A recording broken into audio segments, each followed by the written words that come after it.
Hey, we're live. It is July 4th, 2024. And I'm Shane Oglow, Rogue Trader, along with my partner, Richard Hodges. Hi. My partner. Yep. And we've got we're going to do a bit of a format change, considering that the market just had a giant crapola. This morning, we woke up to a bit of carnage, and it continued on over the last few hours, and we're hanging out near lows. So we're probably going to deviate from the topic we had set up. Well, we could still touch on it. We'll probably deal with the action we took this morning. And unfortunately, we didn't take any action last night.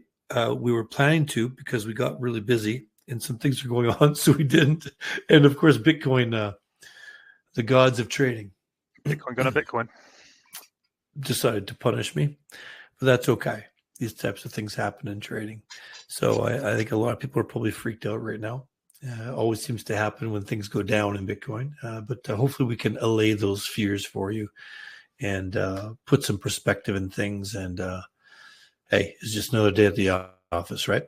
So July 4th. Well, no need to do any research on that. Independence Day. Happy July 4th to all our American friends. Oh, this is National Traitors Day in the US, isn't it? National Traitors Day? Yes, they committed treason against the United Kingdom. Oh, gosh. Depends on what side of the water you're from. Yeah. I thought you meant traitor like traders like us, not traitors. Yeah. Yeah, fantastic. Boy, yeah, we got a lot to talk about. Interesting. So I'm just kind of looking over here to my left as we're waiting for more people to roll into the room, and I see the top two stories coming up on Deribit on the news feed are crypto market sees 295 million in liquidations across exchanges over the past 24 hours. And then, no surprise here, but German government moves over 75 million in Bitcoin to exchanges. So I didn't read any of those articles. I just saw the headline. It's also just occurred to me that it's the national general election in the UK today. That's right. It is, yes, because and I saw Mr. Nigel Farage was posting a comment on X about going to the polls today. So yes, big events. So of course, the U.S. is closed today. Sorry, go ahead. Was that? I was going to say the UK gets the choice between incompetent thieves, communists, and mad people. So. I like that Farage guy. He can't swim. He's my man. Today's a holiday in the U.S. And I think that you were commenting to me earlier. The last three expiries, we saw some down moves right before expiry. And of course, there's no Americans today to come on board. There's no ETF buying to come and support it. So in a way, kind of a light market. Get pushed around a little bit more than otherwise would have if the U.S. is coming online. Would this have gone down so much? I don't know. Maybe, who knows? But that's something to consider. I think in the context of this whole thing. So, yeah. All right. So still a few people rolling in here. Let's take a look at the chat. Hey, Nick, good to see you. Vladimir, yup. I don't know if that's there's two A's, so I assume it's like Finnish or something where it's yup, but. Could be Jap, I don't know. Giandrea, Johannes, hey, great to see everyone. Got some questions already. Of course, I'll just let everyone know we deal with questions at the end of the call. We'll leave the last, 10 minutes or so, maybe 15 minutes today. Maybe we'll have a longer Q&A session. There's a lot of questions about this or what to do or how to deal with it, or questions about how we're responding. And Richard will do a little bit of trading here and explain what we did this morning as well. So we might have a little longer Q&A session.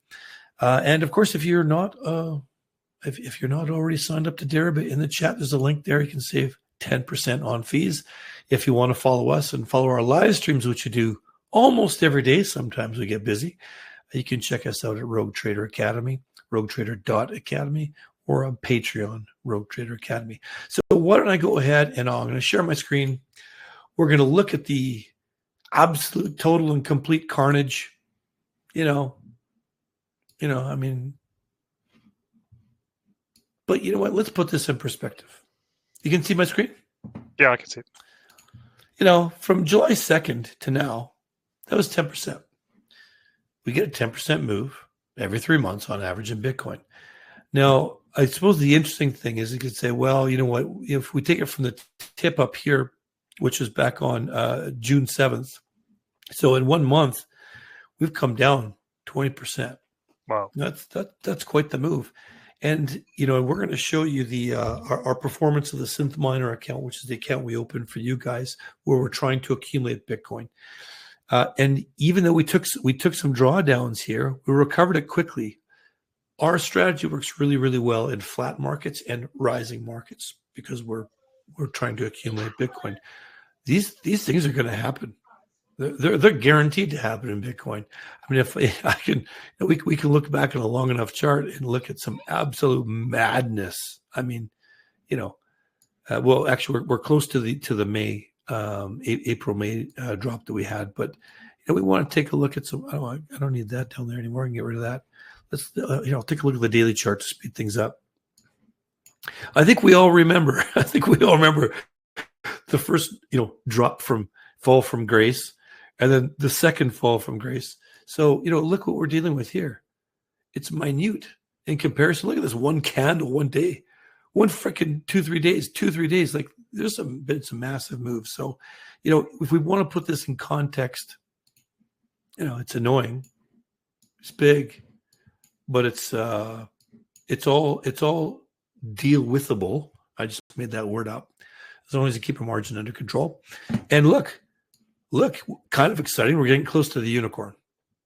And unicorns are just good luck. So let's hope we get to the unicorn. As I mentioned there, look, we've got this back in early May 1st. We kind of bottomed out right here around 56.5. We didn't quite get that, did we? No, not quite, almost. So we're hovering about $1,000 below that low. And that low is the range, right? And this is the range that I've been harping on for months and freaking months. And this is the range, right? We're literally at the bottom of the range. There's some crossover here. Some people like to consider that in markets. I'm not going to get into the technicals of it. But, if this holds, what happens? Well, and Richard and I are going to detail a little bit about our fears we have going forward and what we're preparing for. But if you remember back here, some people got beaten up on the way down. More people got beaten up on the way up. And I think that's what we're really more scared about. Everybody said, okay, fine, we capitulate. We're done. We're buying puts. We're selling calls. We're short perps. We're doing whatever the hell we're going to do, thinking this thing's going down here to low 50s. And what did it do? Oh, yeah, 64. Hello. Smash liquidation, right? So let's keep things in context. We're still at the bottom of this range. It has not broken yet. And what's my rule? I play the range until it breaks. Simple. Okay. Enough of that. There's something clever I wanted to say, but I don't remember what it was. So maybe it wasn't as clever as I thought. I think that overall, we're still happy with our performance. Let me show you the chart. Yeah. And actually, when you see the chart, we can put some better context behind this. So this is the Synth Miner chart, and you can see quite a big drawdown, right? Probably the biggest one we've seen so far. Now, remember that in the early days there were some drawdowns that we didn't fully capture because we weren't sampling the data every day, and these days we're sampling much more aggressively. Yeah. So these if there's a spike down and up again, we will now see it, whereas we didn't before.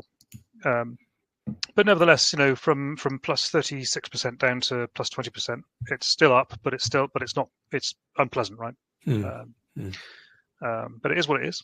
Hodlers, of course, are having a bad day because they're but are underwater now, and we're doing a little bit better than them. But our strategy is essentially leverage long, and we're in a bear market. And as Shane said, we've dropped 20%. While increasing our tokens by 20%. So, Yeah, and we can look on that chart and we see that the prior big dip there in a full recovery. That recovery only took us about a week. All we need to do is the market to flatten out for a week or two, and we fully recover. Yeah. And that's the thing. The danger, of course, is that the market just keeps going down and down and down, and we end up at 40,000 or something. And that's going to hurt. That's going to take us longer to recover. But the trick is you can roll until you're right as long as you have margin. And we're going to do other things in there too. We wouldn't just be rolling positions. We might try and get clever and short burps, or who knows what manner of things we do. But when you're selling options, sometimes it turns into a waiting game, because you've got to remember time is always on our side. So we got to use that to our advantage. And it's worth saying that the dirty bird strategy that we trade on Patreon actually also had a small drawdown today. Not nowhere near as bad, but it's but that strategy is actually a lot less leveraged and a lot less long in its bias. So for obvious reasons, but it's still still took a drawdown, right? So it broke its beautiful continuous uptrend. And some people might be upset or annoyed, but our thinking is that we're still long-term bullish. We want to accumulate as many Bitcoin as possible. So could it hit 100 grand next year or 200 grand or whatever? Yes, fine. So, and this might be a great buy opportunity, right?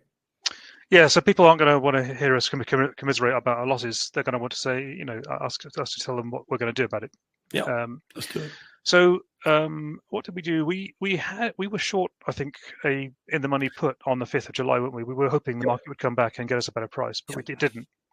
So we rolled it. So where were we? We were. I think we went to the 19th, didn't we? Was it 12th? So we had the 62 puts on the 5th of July. Yeah, we were short 0.2 of them. Yeah. And we had to pay 680 basis points to buy them back. And we sold actually we just rolled it straight flat to the 62k put on the 19th. That's right. So for a credit of about 100 basis points, so 1%, we've rolled it to 2 weeks, but we've kept the strike the same. So we're not rolling down or up, we're just rolling in the money. And this is kind of what we wanted to show you today. We wanted to show you the guts strategy, which is where you get in the money on your puts, and then you sell an in the money call against that in the money put, and it's almost as if you sold an inverse strangle, and then you try and pull the legs of the strangle apart as you roll week after week after week. So we're kind of doing that, but I don't know whether we want to write deep in the money calls down here, because if we're wrong about that and the market bounces, it could take us a long time to get those back. So what we've done is, like I say, we've sold the 0.2 of the 62k puts on the 19th of July. And these puts are so deep in the money, almost 10% in the money, that we are mentally considering them to be futures. So essentially, we think that we're long 0.1 of a Bitcoin in terms of the collateral, plus we're long 0.2 of a Bitcoin in terms of of these futures, or in the money puts. So we're essentially long 0.3 of a Bitcoin mentally. And in fact, I think there's another one here on the 12th, so it's actually 0.4. Yeah, we're long 0.4 of a Bitcoin. Now, being long 0.4 of a Bitcoin means that I'm happy to sell 0.8 of a 1x2 call spread, because I'm very happy to sell out of the money call spreads, particularly 1x2, in twice the quantity of the puts, or the futures, the mental futures. Even doing that, I'll still be long the market, because the delta of my call spreads will not be anywhere near the one delta that I am in my long Bitcoin. So we currently have we have this one position expiring tomorrow morning, which we're about to get back, I think, for a couple of basis points, unless there's a miracle between now and then. You never know. We also sold 0.2 of the 60k calls, but bought 0.4 of the cover. We did that this morning when vols were a bit higher, so I think vols have come off a smidgen now. So half a handle or so, roughly, maybe a little more. And the market's moved down a bit, hasn't it, since then? So that position's in profit against the wider loss. And then we've got two in the money, so out of the money calls here on the 12th, which are getting quite low value, but not enough to kind of fully buy back. But I'm starting to think, maybe we should start rolling these these down a bit and pull in more premium. And if we're wrong and we get in the money, we don't really mind because we'll be in the money into a gut and it'll be kind of okay, right? We've got lots of cover here up here to help us margin wise if we're wrong. And then on the 19th, so we've got 0.2. So we're 0.4 of a Bitcoin long. So we really need to be 0.8 short, right? And so this is none, 0.2, 0.2. That's 0.4. This is kind of going out. So we could almost do with selling 0.4 of a 1x2 call spread today. I don't know if I want to go all in and sell the full 0.4 right now, but certainly half of it I'm happy to do. I don't know how you feel about that, Shane. No, I think I'm okay. Maybe not all of it, but let's do it. So I've got a funny feeling, and I was just going to mention that last time we had this big move down to the 56, 57 area, and a pretty violent move up quite quickly. I have a sneaky feeling I still expect it to go back up. I don't expect it to continue down. It might, but I've got a sneaky feeling we might do something like keep a range between 57 and 60 for a week. I wouldn't be surprised if that happened. So should we do a 12th of July is 1 week away. The 60k calls 46 volt. I mean, it was 48. It was actually 55 at 3 a.m. today. But yeah, hey, let's do it. If we need to roll it, we need to roll it. So okay. Let's do two here. And because we're live on air, I'm going to just push it. I'm just going to nudge it in. The market's moved away from us. Okay. There we are, filled. So we should cover it, right? So 60.66 would be the cover. Buying two of those for one would be we sold at 115 or 110. 110. 110. I think it got pushed through because you were Mr. Impatient. Yeah, so we'll pay 26. That's still a good, 85 net. So we'll do that, yeah. Yeah. Just buy two of these. See if we can get them at 12. No, we have to cross. Again, I just want to get it done. I realized today I didn't show my slides at the beginning. And I will when you're done sharing the screen, because I do want to show our performance metrics on SynthMiner. Yep. Oh yeah. And now I'm kind of feeling that I don't know if I want to sit and hold this call position for 22 basis points for a week, given what's happened. The 64s? I kind of feel as if I want to buy back the 64s and sell more of the 60s just to get more premium in to manage later. Because I'm kind of already committed to the position. I've already got a gut. It's currently a straddle in place. I'm inclined to just move that down to the 60.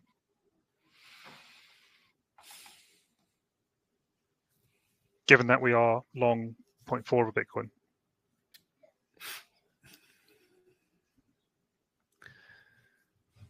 Do you agree with that? I have a feeling that in 1 week that 60 is going to be tested no matter what. You want to do 60 or 61, or is it really semantics at that point, because we're going to have to roll it all anyways, probably? I mean, we could do 61 if you're more comfortable with it. Yeah.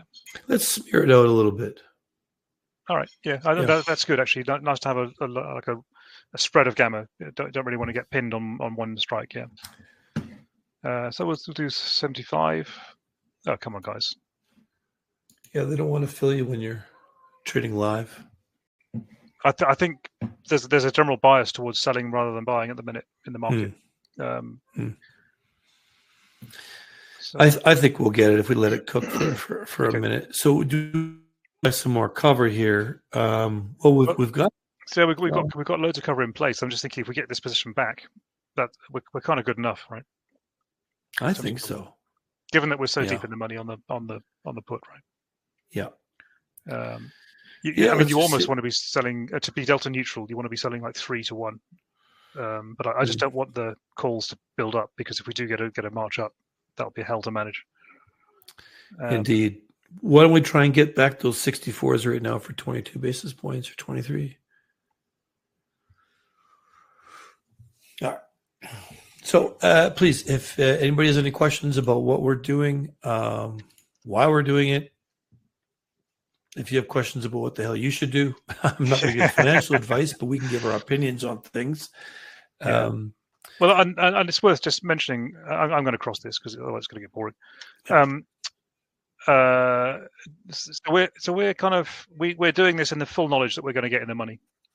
And notice that I see that there's a question about should you roll or when and so on. Notice that we're not rolling down yet. There's still some time premium left. Oh, we're done. Filled. Great. There's still some time premium left in the money puts, and there's every possibility that we could get $1,000 move up, in which case we get a much better chance to roll these for time and to a lower strike. And I think from a long-term perspective, as long as we don't get a massive move down super fast, I think Shane and I are happy to remain long the market and keep fighting it, pulling in premium against these long positions until the market finally gives up and says, okay, you know what, the sell-off is over. Because I don't think either of us feel yet like there's a danger of a major correction back down to 30k, right? I mean, we could be wrong, and if we're wrong, it's going to be really painful. But I think that's our thesis at the moment. We're just sticking with our long-term idea that the price of Bitcoin is going to appreciate. That's all there is to it. And we're going to have these up and downs. There's a lot of political things coming up in the autumn, which could really spike the price. So, this Mt. Gox thing is going to go away. In fact, I think I read an article this morning on Coin, or that was on Deribit, CoinDesk, or someone saying that they think Mt. Gox is irrelevant for Bitcoin. They thought that would really just affect Bitcoin Cash. That was interesting. So, and that could be the case. Let me just quickly share my slides. If you stop sharing your screen, Richard, just because I wanted to go through that. We're going to talk about the gut strategy. No guts, no glory. We thought that was kind of clever. So we could change the title. I mean, we're preparing to be in a guts situation, but we're unprofitable trading today. Yeah. And here's our numbers. So we started off at 0.0825. We're one of those. So we're up 28% from when we started, but we're down about 7% from last week in terms of the number of Bitcoin mined. Of course, the USD cash value is going to go down as Bitcoin price goes down, and we're still up annualized 30% versus 89% last week. But let's see if we get a sideways market, we're going to see that chart goes back up, or if the market goes up, we'll probably see that chart go back up for next week. If you were hodling from the same time we got into this, I think we started this on the 29th of February, you'd be down 22%, which is pretty painful. I know a lot of people are in that situation. That's on an annualized basis. So annualized, yes. Yeah. Here's the chart. Well, Richard already showed you the chart. This is the Bitcoin return. So I don't need to show that anymore, but because we've already covered it. But hey, you know what? We're still up. And you're not your usual chirpy self, Shane. You're feeling this, aren't you? No, I didn't get a lot of sleep last night. Actually, I'm just tired. And when I saw you this morning, I saw you had like a red eye. I thought, my God, Bitcoin literally beat you up last night. I don't know what's happened. I think I must have an infection in my tear duct or something. I need to go and see a doc about it. Yeah, it just suddenly flared up. Okay. Enough about my health problems. Let's get to the questions. We've got 5 minutes left. Vladimir, May 1T day when world was expecting World War III start. What? Hang on. Are you reading questions or chat? Oh, it's in the chat, but it's a question, or is that just a comment from Vladimir? I don't know, Vladimir. I don't know what you're talking about there. So if it's a question, let me know. This was he mentioned this when we mentioned about the 10% drawdown per day every three months. Okay. Right, I'll start from the top here. Question from Mo. Do you suggest a Delta 10 for weekly short calls in spreads? Thank you for your nice videos, he says. Oh, you're welcome. Thank you for the compliment.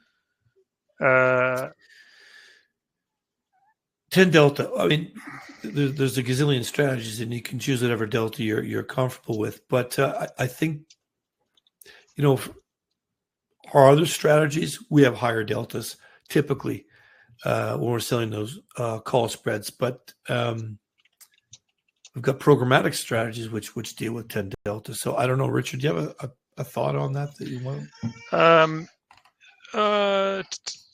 I think 10 deltas tend to be overpriced, but if you are wrong and the market moves against you, your 10 delta can get to 50 delta and your premium gets rapidly higher.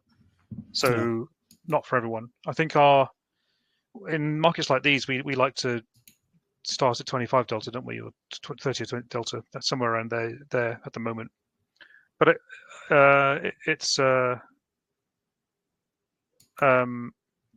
but it kind of changes according to market conditions. I hesitate to answer because I don't want to give advice. But in my experience, 10 delta calls tend to be a higher price than they should be, but because normally people are buying them. Yeah, and I think that there's something to be said about using a 10 delta call spread strategy in traditional the S&P. That's a different animal than doing it in Bitcoin. Because we can sell 30 delta calls, and ask anyone who sells 30 deltas how often the odds are there's a 70% chance of that going in the money. It seems a lot higher, right? So it's just a more volatile asset. Question from Gene. Good to see you again, Gene. Started to trade in alt options. Okay. Do you have some advice with those? Notice my delta hedging there is costing me a lot of my profits. Absolutely. We do dabble and we do trade here on Deribit, sometimes on Solana and Ripple and Matic. But the spreads are big, and if you want to hedge, it's a little tougher. I think we found that those are kind of more for bets really at the moment until there's more liquidity, right? For us anyway, because I think if you were to continually delta hedge, you'd lose money. Whether you were long or short.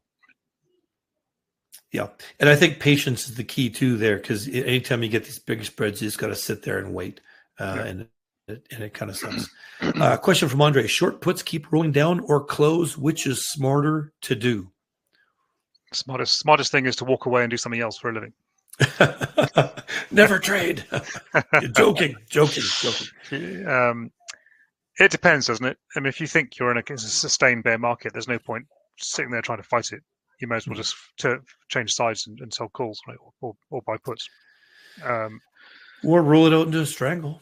If you're unsure, and you'll go a little further out and you get that premium back real quick, because you feel better about your life. You go to bed that night thinking, okay, you know what? I've got some room now. Yeah. Unless it immediately bounces the next day, in which case you think, why did I do that? Exactly. Yeah. Instant regret. It's guaranteed. But this is why I like to let the time premium come out before I roll, even if I'm in the money. I'd rather fight it by fight it in the money put by keep on writing calls, just so I can keep on sucking that time premium. Because if I've got to the point where there's no more time premium left in my short put, there's absolutely every justification for rolling it somewhere else, because I'm rolling it for more time premium. But if I roll it early, when there's still time premium in it, I can always be wrong about it. Mm-hmm. Yeah. Yeah, that's something I never did until I started trading with you. I would just roll it whenever, for whatever reason. But I usually didn't. If they're in the money, I didn't let the time premium bleed out. But now I tend to. So it's less comfortable, right? Because you don't get that sense of relief because you live with it. Yeah. But it's question from Vladimir: you have in column setting extrinsic value of each option. It will show you how much premium I'll get. Yeah, so I moved that to questions just because I wanted it to pensions. Yeah, so yes. You can. Do I have it here? There we go. If you go to here, columns. Oh no, I'm not sharing on. You're not sharing, no.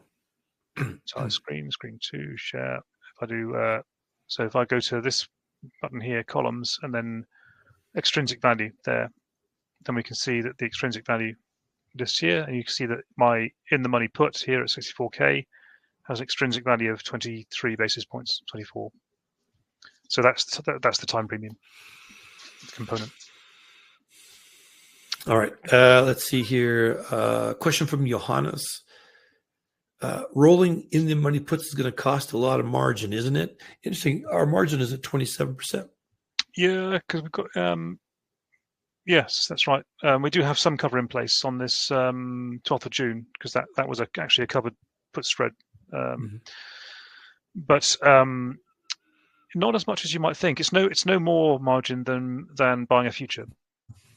So if you think of your in the money put as a long future, it's roughly the same or less margin. So as long as you are prepared mentally for the margin bill for that kind of level of leverage, then it's kind of okay.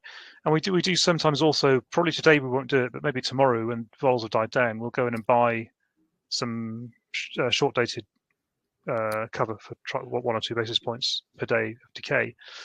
I've actually got some speculative orders in here, which I put in just as the 7th of July contract came live, and the order book was empty. So we got in there and banged in a bunch of 1 basis point buy orders, but unhappily nobody swept us. That would have made our day if we don't. That trick used to work more often. I should remember to cancel these actually. Yeah. A question from Paul: 10 delta difference between the short and long leg of the spread. I see. Yeah. Why not? I mean, whatever makes you feel comfortable. In the end, the spread dictates your max loss, right? So you've got to do your own mental calculation of what's my gain versus what's my max loss, and what's the probability of gain or loss. Yeah, and I think most of our spreads we put up here, we do 10%. You try and put our cover about 10% away from our short. And we do it because essentially we're covering more for margin mitigation than loss limiting. That's kind of a fair position, right? And Mo just followed up and he said, short 10, I got some long time expiry long calls and sell short calls weekly. So yeah, fair enough. That's a similar trade, frankly, but without the drama. Yeah. A question from Johannes. My stats since starting in January, 0.007 Bitcoin P&L, paid fees 0.0069 Bitcoin. Thoughts on that? Oh boy. You have to get into a cadence, a fairly slow cadence with options, I think. We don't mind selling a 2 or 3 day expiry if it's against an in the money position, and then leaving it to expire worthless. So we'll only pay fees on one side of it. Otherwise, if we're selling a strategy for a week or a month away, we prefer to leave it alone. And that's another reason why I let time premium come out to 0 before I roll anything, because I just, it's so much easier to make money if you don't have to pay fees 4 times over, right? And it is what it is. Options are a very powerful tool, and if you get it right, you can make a lot of money. But yeah, they are more expensive than trading futures. That's just the way it is, I think. Worth mentioning that if you trade in bigger volumes, not that I'm here to shill for, well, I am here to shill for Deribit, but if you trade in bigger volumes, Deribit will give you better fees. But yeah. All right. A question from Gene. Is there a way to utilize Skew when setting a butterfly? I can't really get how it's supposed to impact it. If you're selling a butterfly, you're going to, whatever you save on one side, you're going to pay on the other side, because there's a skew, right? So your one wing will be more expensive, one wing will be cheaper. So the way you utilize Skew is you kind of ignore it because it evens out. And that's a nice thing about these balanced strategies like condors and butterflies. If you're trading positionally or pure vol, then you may want to use the skew and the smile, the curvature, to choose a strike, and whether you're going to buy or sell a call or a put, in order to maximize the vol you're going to sell or minimize the vol you're going to buy. In general, on Bitcoin markets, you kind of want to, if you're buying vol, you want to do it at the money, and if you're selling vol, you want to do it in the wings. Generally, that's at least my theory, just because of the steep smile. And if you see in general, beyond 1 month, there's a natural skew towards the calls, and in under 1 month, there's often a natural skew down towards the puts. If you see a strong skew to the calls inside 1 month, I am generally happy after a couple of days of that, seeing that, to sell calls into that. It's just my personal, And just for anyone who doesn't know, if you want to see this information on the skew, you can go into your options data on your Deribit screen, or you can look at the volatility surface and you can see what's going on and what expiries. A question from Vladimir. Try not to trade very cheap options on Deribit since the fees are really high, 12.5%. Yeah, well, I mean, it's high. It's only high if you pay it more than once, right? And here's the thing: you can trade options on other platforms cheaper, but you're not going to get a good a spread usually. So it ends up sometimes balancing out or swaying one way or the other. It's kind of 6 half dozen of that. I don't know if you've got any more thoughts. I in my sort of day job of devising and trading strategies for hedge funds, I trade on a couple of options exchanges, and while I will admit that Deribit is not the cheapest in terms of fees, it's definitely the best in terms of fills, because I can often get a fill at mid on Deribit because there's an iceberg order there, which I cannot get on other options exchanges that I won't mention, even though their fees are cheaper. So in actual fact, I do better on Deribit than I do on the other exchanges, despite the fees. Yeah, it's worth saying that on a lot of other changes, it's very rare you get a mid-price fill. Very rare. And it's quite common with Deribit. Let's see here. So Vladimir, yes, you did clarify that big drawdown, 56K back in May, was expectations of World War III. Yes. Gene says, yes, 80 vol on weekends was interesting to have as a play, but my hedging, minus the insane spread, she's talking about the altcoins, cost me about 30% of my profits. Yeah, absolutely, Gene. If your hedging costs you 30%, that's not bad, to be honest. Good point, because we had stats. Yeah. Sorry.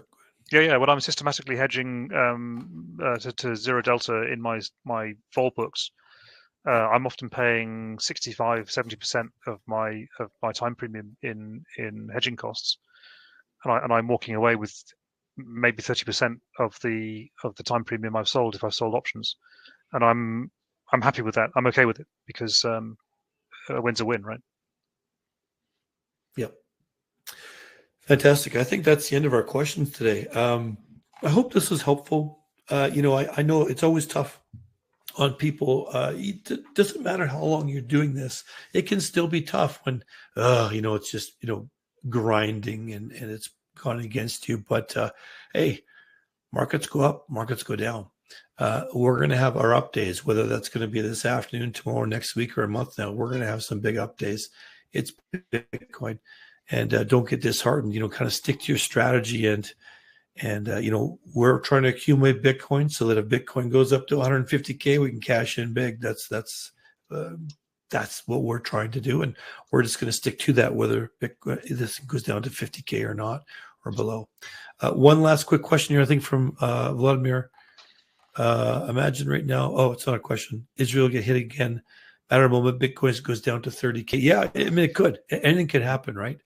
And my view on that is, let's keep this in perspective, right? We're just playing with money here. In Israel and Ukraine, people are paying with their lives. That's right. Yeah. So we got no ET. We got no. That's real good English. We have no ETF buying today. So not much of a catalyst to push things up unless the other markets decide they want to move things up. They think it's been down enough and they don't want to get caught out. I looked at the liquidation heat map. Last comment we'll make here before we shut off, and there wasn't a lot of liquidation lower, so it doesn't look like people are.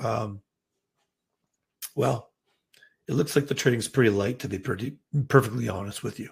Liquidations on both sides didn't seem overly heavy. So I think a lot of people are just sitting on their hands, and whoever's pushing this we'll see if the Americans can push it back. So, there's a heat map there.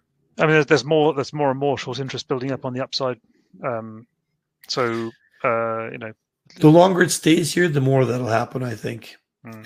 People selling calls and just yeah. So there's and then that if the market is just being toyed with by people with money, that gives them a target to go for. So you never know, right? So I'm actually hoping that my call spreads get in the money, because it means that I was right and that we can manage that. And as everyone noticed, we double or triple covered those damn things off. So to roll them won't even be an issue. Oh yeah, look, if we get like a 20% up move, which does happen once a year, then let's look at the margin thingy on options. One quick thing I'll mention while you're looking for that is when we were pushing down, we had coverage, long put coverage. We sold that for a big profit. Yeah. That was a good point. And then we went and bought cover a bit further on, didn't we? Yeah. So if we get a +4 move up with vol up, we'll actually gain 0.03 bitcoins. Yeah. Fantastic. Hey, got some nice comments here. Thank you, Jap, saying that you like our stream. Really good. Johannes, thank you very much for those nice comments. It's good. Hey, we're here to provide moral support too.